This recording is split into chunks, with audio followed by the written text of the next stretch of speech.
Pension ഗുണഭോക്താക്കൾക്കുൾപ്പെടെ നാളുകളായി മുടങ്ങിക്കിടക്കുന്ന കുടിശ്ശിക ആനുകൂല്യങ്ങൾ വിതരണം ചെയ്യുന്നതിലേക്കായി സർക്കാർ നടപടി ആരംഭിച്ചു. കേന്ദ്രത്തിന്റെ ഭാഗത്തു നിന്നും തുക ലഭ്യമായ സാഹചര്യത്തിലാണ് സർക്കാരിന് ആശ്വാസകരമായ നടപടിയിലേക്ക് കടക്കാൻ കഴിഞ്ഞിരിക്കുന്നത്. വരാൻ പോകുന്ന ബജറ്റിന് മുന്നോടിയായി പെൻഷൻ കുടിശ്ശികയും മറ്റ് ആനുകൂല്യങ്ങളും വിതരണം ചെയ്യാനാണ് സർക്കാർ തീരുമാനം. 2025 ജനുവരി മാസത്തെ ആദ്യത്തെ പെൻഷൻ തുകയുടെ വിതരണമാണ് ആരംഭിക്കുന്നത്.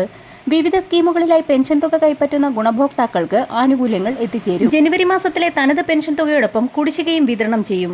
തുക എത്തിച്ചേർന്ന സാഹചര്യത്തിൽ സർക്കാരിന്റെ ഭാഗത്തു നിന്നും പെൻഷൻ വിതരണ നടപടിക്രമങ്ങൾ ആരംഭിച്ചിരിക്കുകയാണ്.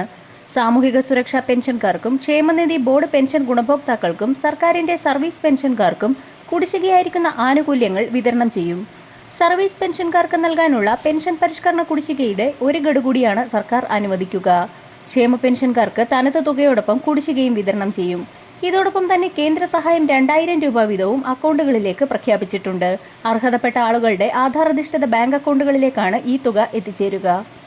കേന്ദ്ര ഗവൺമെന്റിന്റെ പ്രധാനമന്ത്രി കിസാൻ സമ്മാൻ നിധി യോജന പ്രകാരം രജിസ്റ്റർ ചെയ്ത കർഷകർക്ക് 2025 6000 രൂപയുടെ സഹായധനം ലഭിക്കുന്നതാണ്. 19, 20, 21 ഗഡുക്കളായി 2000 രൂപ വീതമാണ് ലഭിക്കുക.